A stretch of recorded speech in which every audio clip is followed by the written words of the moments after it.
On today's episode of the ThriveMore podcast, I interview Mitch Webb.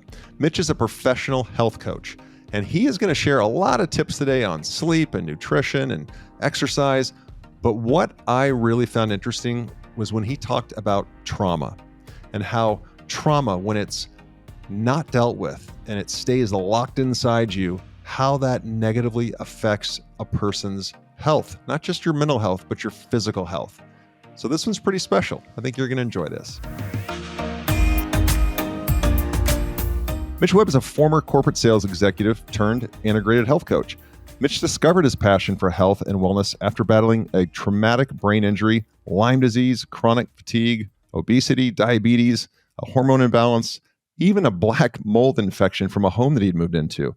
So he had the motivation to get better. And after visiting multiple doctors, not getting the answers he needed, he did a deep dive into the research, and he adopted a lifestyle that has allowed him to heal and transform his life. And now he's taken that passion to work with busy executives who are sick and tired of feeling sick and tired. So he wants to help them feel their best so that they can perform optimally. So without further ado, Mitch, welcome to the ThriveMore podcast. Roger, thanks so much for having me on, man. My pleasure. You bet. You've been through it, man. You have been through it. You've had some stuff, right? Oh yeah, definitely. Big major motivator. Yeah. Well, if you can, I think it's always great to kind of hear the genesis, kind of hear the background of how we got to where we got today, and if you can just share really your story and all of that you went through that made you decide, you know what, I need a major life pivot here. That would be wonderful. Absolutely. And thanks so much for the opportunity to share. You know, this story, it's 17 years old. It's still evolving. You know, as I know you're passionate about, transformation is a lifelong lifestyle, if you will. And so I'm going to do my best to make this kind of short. Sure. Because it is over a long period of time, but then we can dive in and I can go deep on any of these points. So when I was 20 years old, I was traveling in Europe. I study abroad program. I was in Germany. They won the World Cup. I was drinking heavily and I fell out of a second story window. Hit my head, traumatic brain injury. Ooh. And didn't tell anyone, thought it was a bad hangover. Not too long after that, developed panic attacks and insomnia, very common after trauma, and developed autoimmune disease. So I had psoriasis that it kind of started on my ankles and just went over my entire body. And, when I got back to the States, I got looked at, MRI, nothing really showed up, but this is kind of early before a lot of the concussion protocols and things like that had came out. So I went about my way. Eventually they gave me some medication to help me sleep and didn't really ask any questions and went about that. Got through college and, it helped me sleep. So I was happy with it. Right. So sure. Moved, when I left, I started working my family business. My father, my family owns a large format printing business. And so I was there for about 7 years, moved into a house that had black mold in it and did not know that, obviously. Developed Lyme disease. So for me, a lot of times people get a tick bite. I mean, you can hear my accent, North Carolina boy, country boy. I was bit by ticks my whole life. The way the doctors helped me understand that is because I was living in that environment with the black mold, that opportunistic Lyme disease, it came out, right? And so test results now show that because I'm not in that environment anymore, it's not active. So living in the house of black mold, Lyme disease. At that time, I was probably 50, 60 pounds overweight. And I was kind of miserable. I knew I needed to make some changes. I went to a functional medicine doctor. They started helping me. He saw that I had heavy metals. We found the Lyme. We found the mold. Eventually moved out of the mold and just kind of fell in love with health and wellness, right? I knew that I had to make some changes. And I dove into the research, just kind of like yourself. I heard you on another podcast, a voracious reader. The way that you are with business, I would say I am with my health. And it was kind of a do or die thing. And then it became like guinea pigging myself and helping other people. I remember sitting in the Lyme office and it felt like nobody else was, the patients around me weren't getting better. And I felt like I was. And so I saw some pretty nasty stuff while I was in there, and I really empathized and was, compassionate, wanted to help. like, hey, what's going on with you? And hey, I've got this symptom, that symptom. I said, oh yeah, I've felt that too. This is what helped me. Like, let's stay in touch. Let's. And for me, that was like motivating me, and it was accountability, and it was just kind of, I guess, connecting with someone that was going through what I was going through, that understood. Yeah. And so I, once I got out of the moldy home, started detoxing heavy metals, got rid of the Lyme. I was super passionate about health and wellness. I had a chiropractor that kind of took me under his arm, and he's like, hey, you're a health coach. I wanted to help people, but I didn't know where or how to start. I had a business degree. I didn't know anything about health other than being an athlete growing up my whole life. And he's like, you're a health coach. And I'm like, what the hell is that? And so I started coaching. He said, hey, I wanted to leave the corporate world. That environment was just killing me. It was, as you know, it's super stressful. Yeah. And, walking away from a $30 million business that my family owns and, 6 figures at 25 years old was kind of tough. But I looked at the long-term forecast and it scared the hell out of me, right? Yeah. And so luckily my wife was very supportive of me, and I left and things took off. The business took off, started coaching, and we wanted to move to a bigger city. I was in a small town. A lot of the cutting edge stuff that I was into just wasn't flying. They're still doing staying American diet, 6 meals a day. Sure. At that time I was really into like a lower carb ketogenic kind of thing, because that's what I used to. I had diabetes. I didn't mention that. I reversed the diabetes with long-term fasting and ketogenic diets, which I think is a great tool in the short term. So I moved to a new city. I'm going to meet a new client. I get hit by a dump truck, and I had a massive TBI. I had a year of post-concussion syndrome after that. As soon as I got better, and that's when I really dove into like the subconscious work, Joe Dispenza work. Mindset was a new thing for me. Before that, it was nutrition, it was exercise. And, I just really took a long look at the mirror and saw that, the thoughts that I was having were just that of a victim. And I haven't, even though I'd healed a lot from all the Lyme and the mold, like there was a lot of healing left to be done on the mental, emotional side of things. And so about a year post-concussion syndrome, and then I got COVID for the first time. I had the long haul version, and I think it's because I had so much trauma built up in my body that I had it addressed, a dysregulated nervous system. I got that 3 more times over the next 3 years. So for 3 years, I had long haul COVID, destroyed my gut, hormones, fatigue, you name it. And through a dark night of the soul and some really the emotional work is what's got me to where I am today, where this year it feels like it's been a miracle. I've gotten off of thyroid medicine. I'm weaning off of testosterone right now. I got my energy back. I'm back in the gym after 4 years being off. And it's always been constant improvement. And I don't know what one thing that did it, but it's kind of everything. And that's the way I look at health and wellness is really a holistic, all hands on deck approach when we want to, be our best self, to optimize and to heal. Yeah. Well, I would suggest that you, after this podcast, immediately run out and buy a lottery ticket, because you've already used up all your bad luck. Like on the way to your first client in the new city getting hit by a dump truck. Like, you can't make that up. You can't make that up. That's crazy. Yeah. You've in some of your work and some of your blog posts, you've mentioned that unresolved trauma is at the root of disease. Can you speak to that a little bit? Yeah, and that's news to me. Let me start by kind of explaining how I got to that. When I had the head injury, now I understand that I believed I was broken, right? That I had this crutch or this excuse that I could use for, I can't sleep because of this. I can't manage anxiety because of this. I didn't even know what anxiety was before I had the head injury.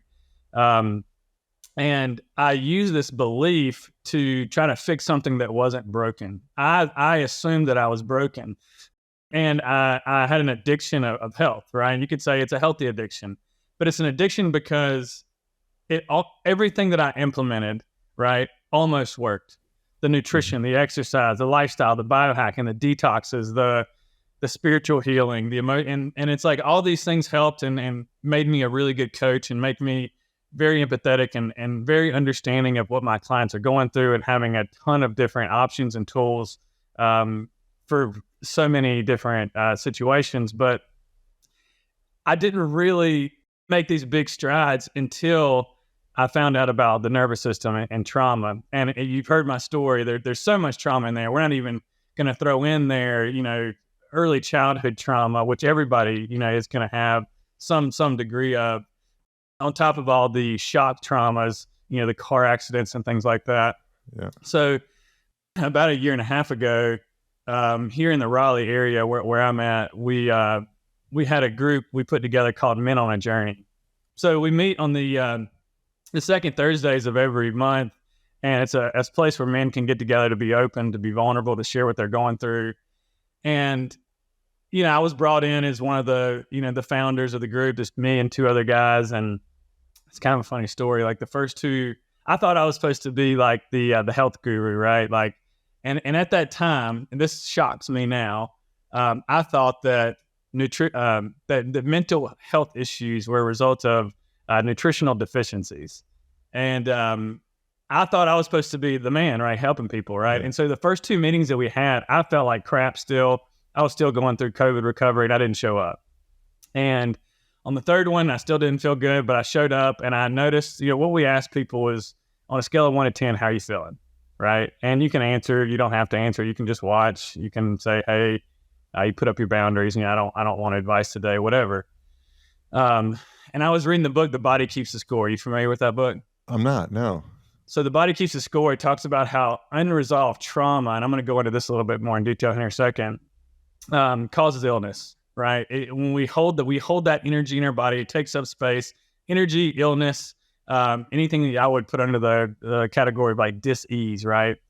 So I had a personal situation that was going on, and I was sharing that and talking about the book, and they asked me a question that my response indicated that there was definitely some unresolved trauma. Now, I was not aware of that at the time, but luckily one of the guys pulled me aside and said, hey man, you reading that book, Body Keeps the Score? I was like, yeah. He goes, that's you. And specifically, I remember skipping over the childhood trauma because I had a great childhood, loving parents. But there's certain things that happened to me growing up that traumatized me.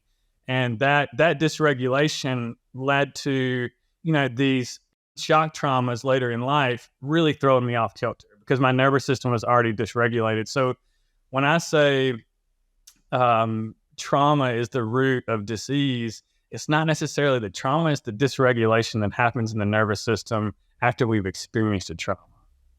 Yeah, that makes sense. Yeah. That makes sense.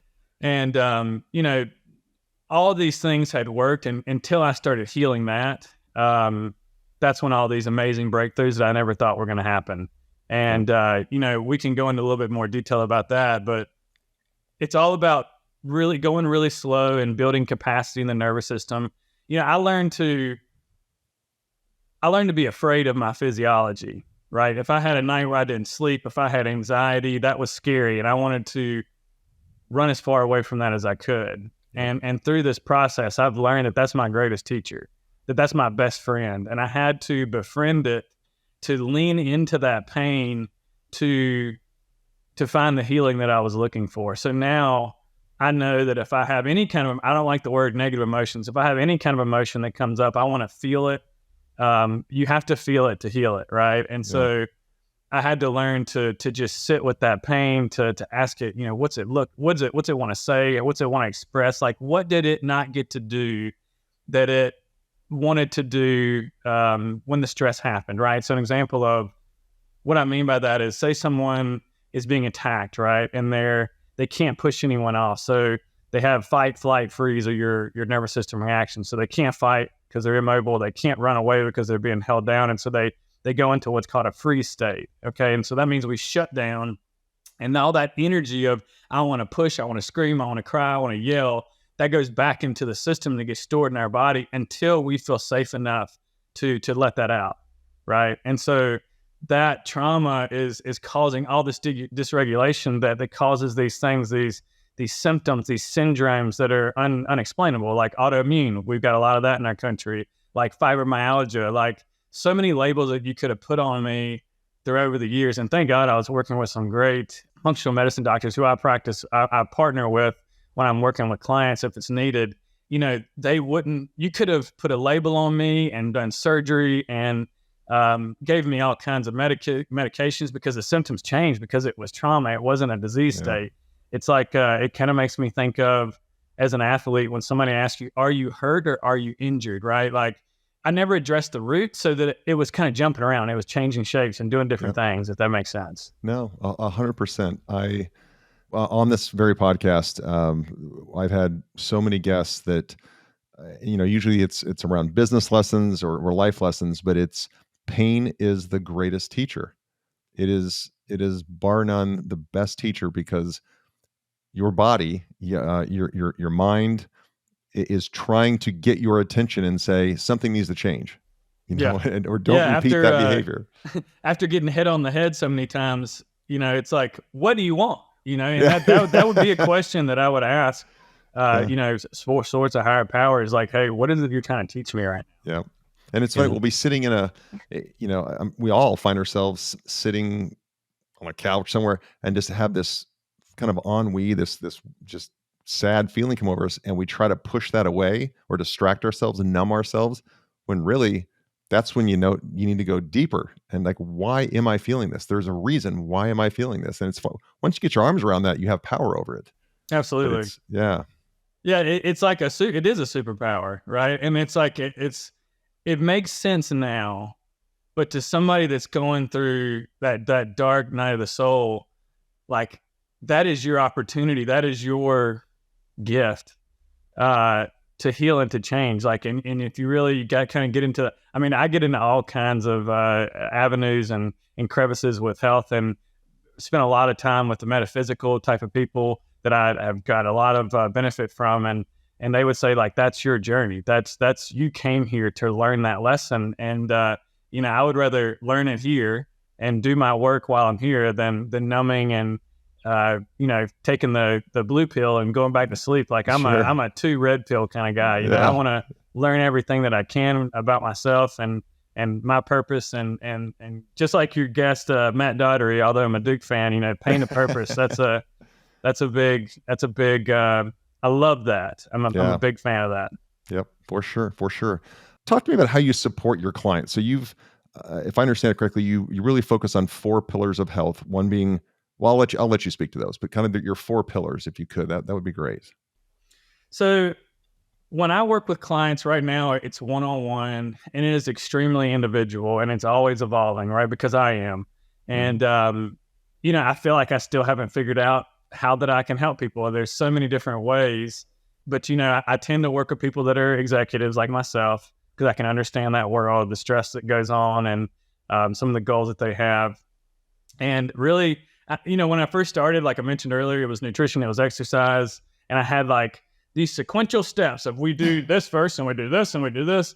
And that's just not helpful for the individual. That's me shoulding all over you, right? Telling you what you should do and taking your power away. You're going to talk about power. That's the most disempowering thing you can do, to say, hey, here's my journey and this is what helped me and this is what you should do. And that would be, I would be guilty of that in the past for sure. And now I think I'm going to meet my clients where they're at. I'm going to understand where are they right now, because I don't want to hurt them. I don't want to push them too hard or do too little. I want to understand what their goals are, and do I think I can help them? For me, it has to be a 100% match. The hair on the back of my neck's got to stand up. So typically I'm trying to disqualify clients instead of qualify them, because I don't want to waste their time and I don't want to waste my time. There's so many things that I can do to help. Like, do you want to lose weight? Do you want to work on a diagnosis? Do you want to build muscle? Do you want to improve your performance at work? Do you want to heal a relationship, heal trauma, whatever that may be? But both of us have to get really excited about this and understand that the individual is ready, right? Because I could help you lose 10 pounds, but that doesn't light me up. I could do one little mindset trick on you and get you ready, for your journey. But like, a lot of people aren't ready for that journey, so it's really about the individual, their goals, and me feeling like I can help them. And then the 4 pillars would be mindset. And, I'd really love the mental, emotional side of things in there. And I think that's, the more that I've gotten into this, that's where I spend more time than anything else. If your goal is to lose weight or perform or be a better version of yourself, and, you're talking terrible to yourself, or there's this unresolved trauma that you're not addressing, or you're gonna stunt your growth. That's what that is. That's like an old version of you living inside of you running the show, right? And so a lot of times we have to spend some time there if people are ready first, just to be able to make some changes. Other people, maybe they don't want to touch that stuff with a 10-foot pole. Yeah, they open that door and they run away screaming and say, okay, well, what do you want? Well, I want to lose 20 pounds. Well, let's lose that 20 pounds. Let me build some confidence and some rapport between us before we can take those deep dives, right? So nutrition is extremely variable or again, customizable to the person. In my early days, I'd say, this diet's great, that diet, they're all great. There's something to learn from all of them. They can be applied as tools in different situations. But, I think blanketly, food comes down to eating whole foods and getting a good amount of protein in. And, when it comes to exercise, move your body appropriate to you, not, punishing yourself or crushing yourself in the gym. But, along those lines, are you an endurance guy? Do you like strength training? I'm not trying to fit you in a box. I'm just trying to empower you. So it's, again, let's get you to tap into your body and where you're at and help you. I'm kind of the guardrails, right? Like, I'm helping you make a decision. We're making decisions together by tapping into your intuition and your voice, because nobody heals. I was always looking for someone to heal me, right? Like, nobody heals you, you heal you, and the answers are within. And so I'm going to help my clients tap into that. And then together, we're going to make decisions on what can we handle right now, what makes sense, and kind of focus on, I might say one thing at a time, but sometimes it can be multiple things. It could be, hey, here's your mindset homework, and let's stay, on top of that. And here's some nutritional guidelines, and here's how I want you to be moving. It really comes down to the individual. And I guess that's coming from my whole journey is I've worked with so many people, and I'm trying to distill that into one resource. I'm kind of a connector. I can connect you with a bunch of different healers, doctors, chiropractors, nutritionists, whatever that may be, while supporting you on the mental, emotional side, so that I'm saving you time.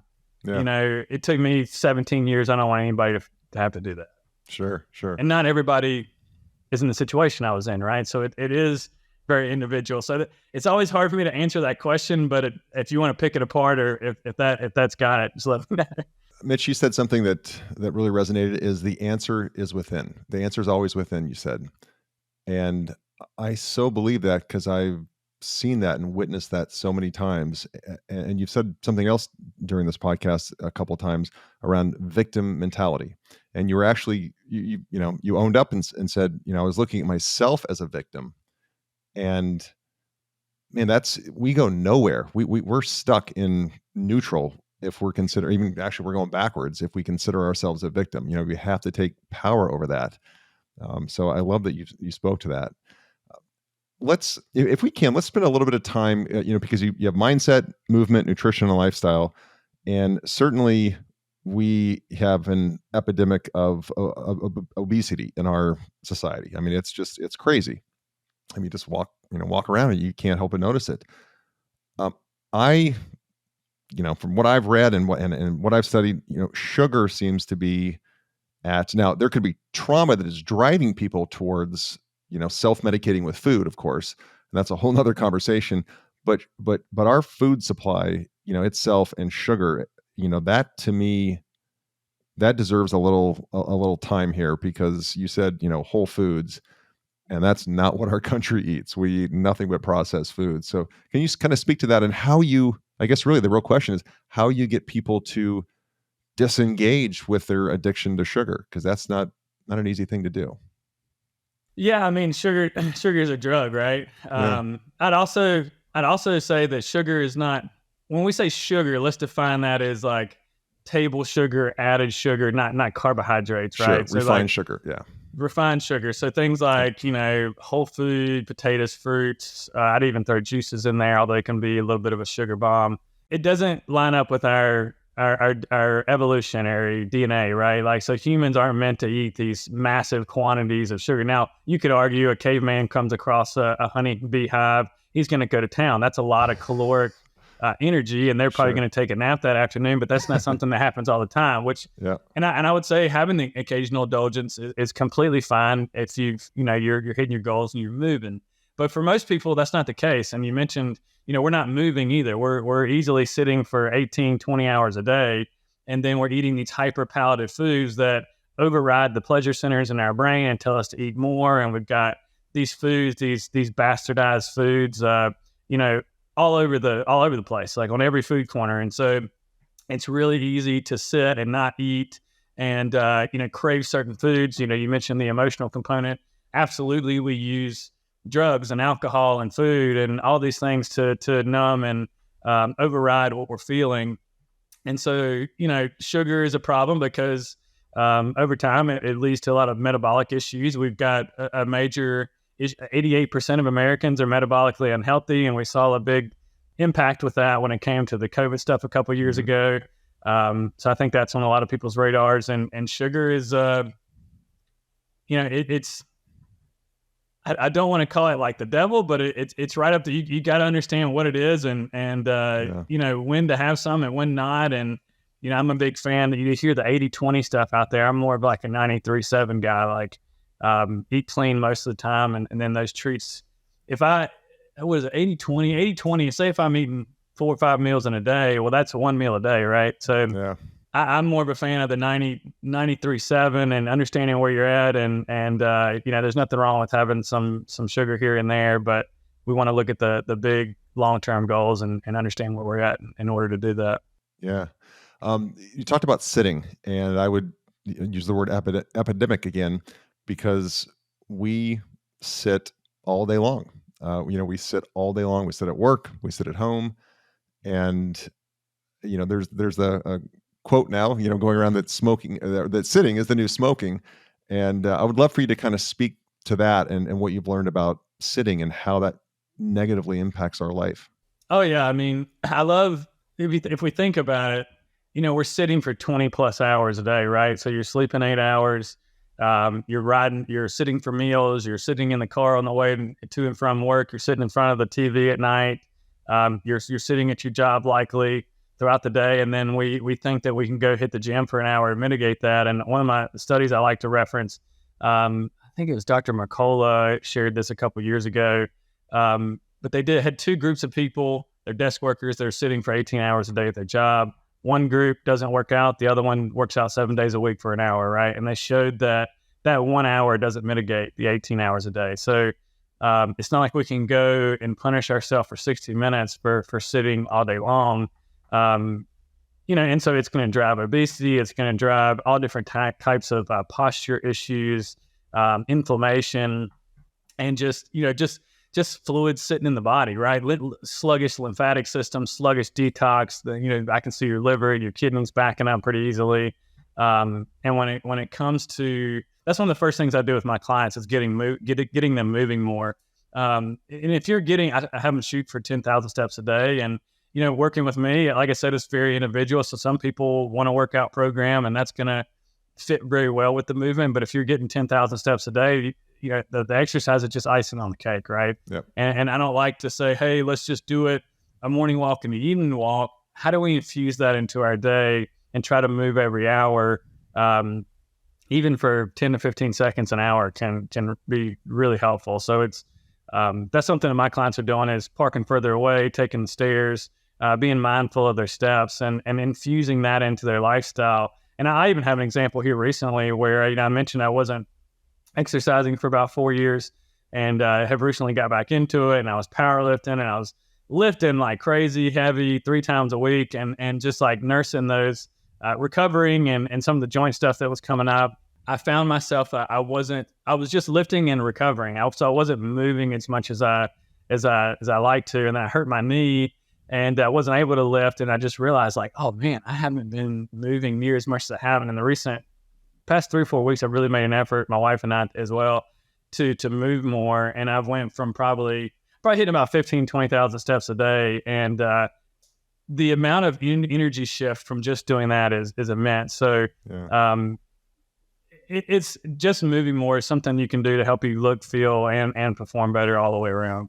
Yeah. You don't have to mention any names or anything, but just some success stories where you've worked with an executive, somebody who, because to me, there's always dissonance when I see somebody that's hyper successful in business, define it by money or position, whatever it may be, but then their lifestyle, their health is in complete disarray. And to me, they kind of go hand in hand. But have you do you have evidence where you help somebody, an executive, change his or her life around these four pillars, and then you just watch them excel even more so at work? Oh yeah, man. I mean, that I just gave me chills. So many examples. To be a CEO or an executive, in today's society, like, you got to be a superhero. Like, there's a lot of competition out there. And what I see, the people that find me, they're typically very successful financially, growing businesses, multiple businesses like yourself, and their health has suffered because of that. So they feel like they've created all this wealth and things that they get to enjoy, and they have a family that loves them, but they don't get to enjoy that because they feel like shit, because they've taken, they're burning the candle at both ends. They're eating fast food or not eating. They're not moving. They're stressed, and they're having lots of drinks with clients out at nighttime. And I get all that, because that's what I did when I was I was in sales.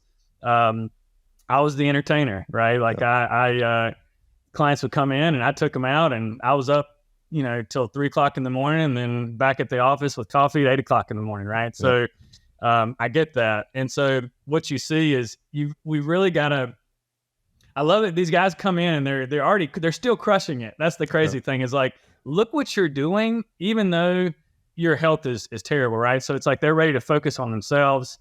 It's one little step at a time, but it's amazing to watch. The first thing is their energy comes back. Maybe their joints start hurting less. And next thing you know, they're playing with their kids again. They're coming home with energy. That's one thing I hear a lot. And then that transfers to the boardroom, the bedroom. Performance all around gets better. And it's looking at those pillars. How's your nutrition? What's your exercise plan like? What's your relationships like? What's your self-talk look like? And as all those things get better. And I always like to say, when we focus on our health and personal development, those aspects of life, everything else gets better, right? Yep. So our relationships get better, our job gets better, home life gets better, and it is a lifestyle that I don't like diets or quick fixes, punishing workouts. It's the 1%, the kind of James Clear 1% better every day approach that when you look back after working with me for 6 months to a year, which is what I typically do, you've learned a lifestyle. You've learned how to take care of yourself. You've learned how to listen to your own voice, and to help you guide you to what's going to be the best approach. Because it's not like things are going to change. Your goals are going to change. So it's giving you the tools to reach whatever goal that you have that comes up. I always say, hey, in 6 months to a year, you're going to have the tools, but things are going to change. You're going to have a new goal. You're going to set that, and then my goal with my clients is to teach them a lifestyle that they can depend on for the rest of their life. Yeah. And I think what you're teaching also is, because there's willpower, but and motivation, inspiration, but those are fleeting. Mm-hmm. It's discipline, right? It's the discipline around your what you eat, working out, just like the discipline that's applied to business. Yeah. But it's I think people beat themselves up over not having the willpower. And willpower will only get you so far. Yeah. Like, at some point you have to create habits, and that's discipline. Yeah, for sure.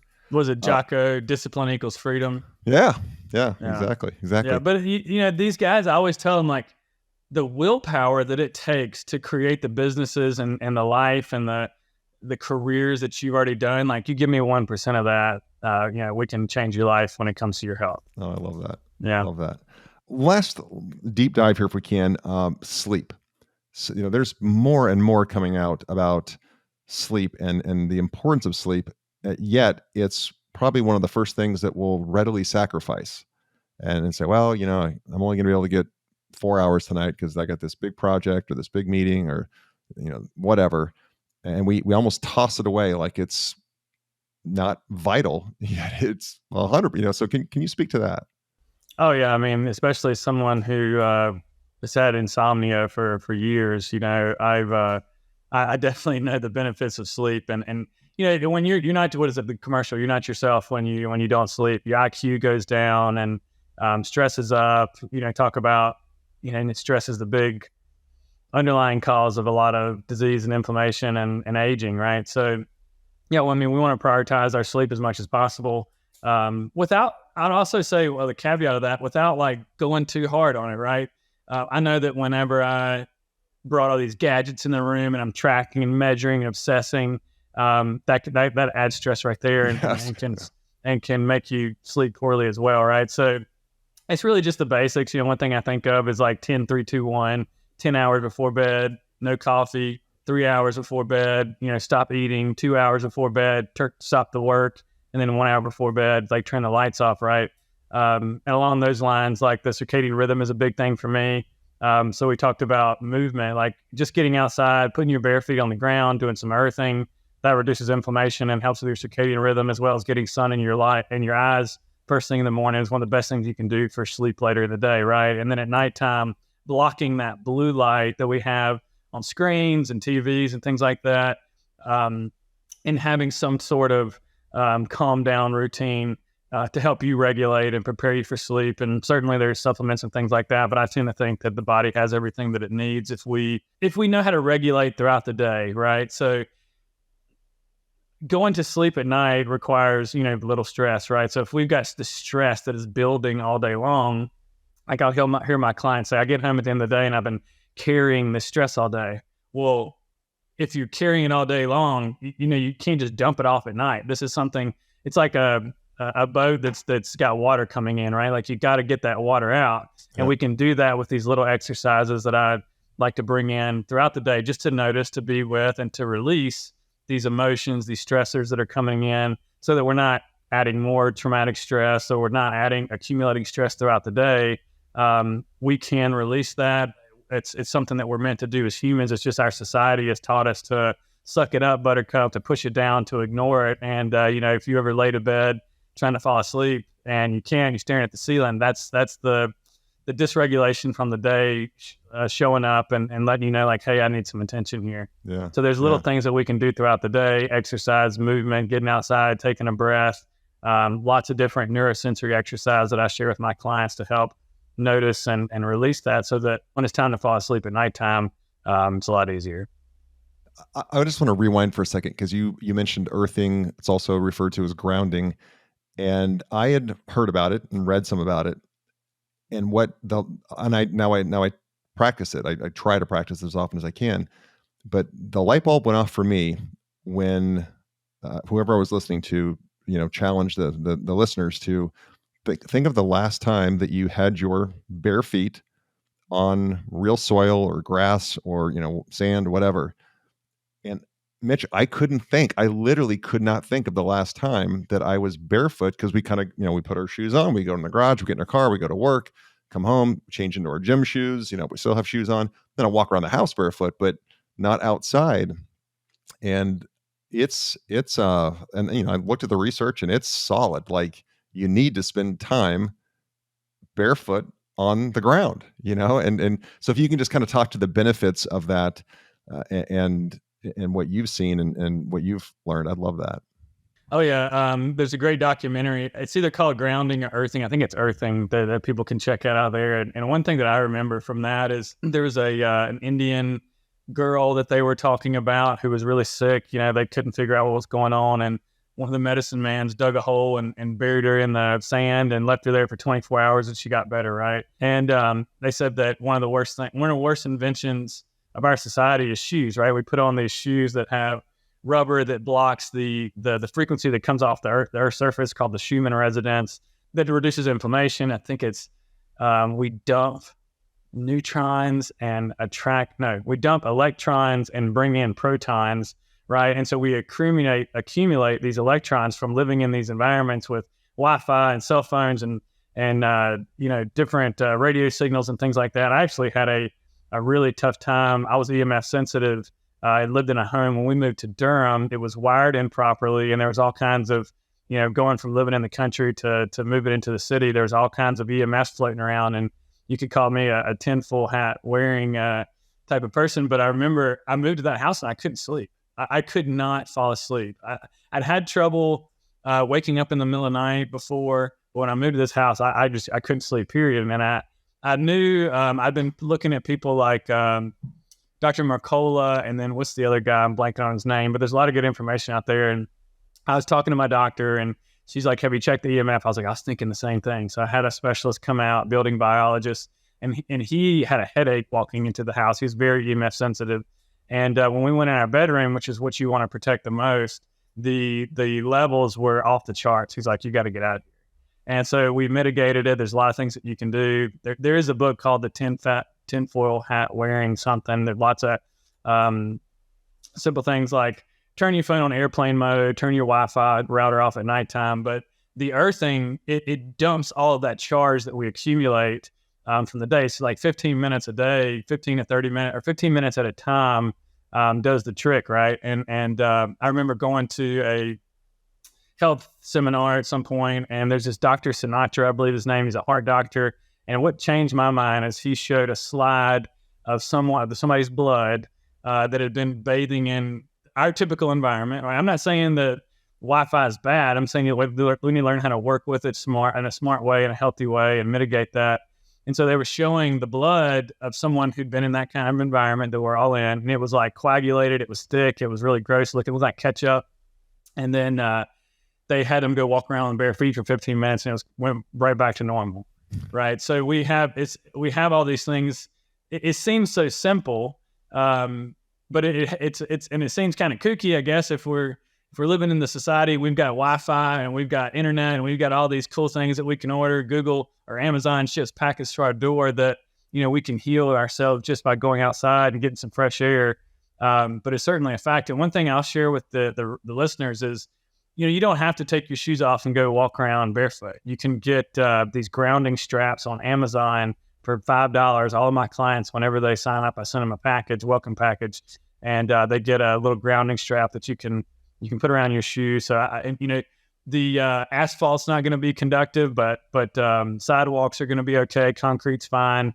Walking around the yard, that kind of thing. So you can throw one of those guys on, and I do that in the morning or in the evening when I walk, and that's kind of how I get my grounding, into addition to taking my shoes off anytime I get a chance. Cool. Super cool. Well, one, thank you for just the open information. And I think one of the most powerful things you talked about is trauma and addressing it. And of course, people have to address it on their own time, in their own way. But I am 100% convinced from not just what you've said, but so much other data that shows that, we hold that in, and then we start to numb, and we start to self-medicate and start to do, unhealthy things to mask that when we're not addressing the real problem. So I hope that helps change somebody who listens today, or at least spurs them on to action. So I was in with the same question. I am an avid reader. I absolutely devour business books and biographies.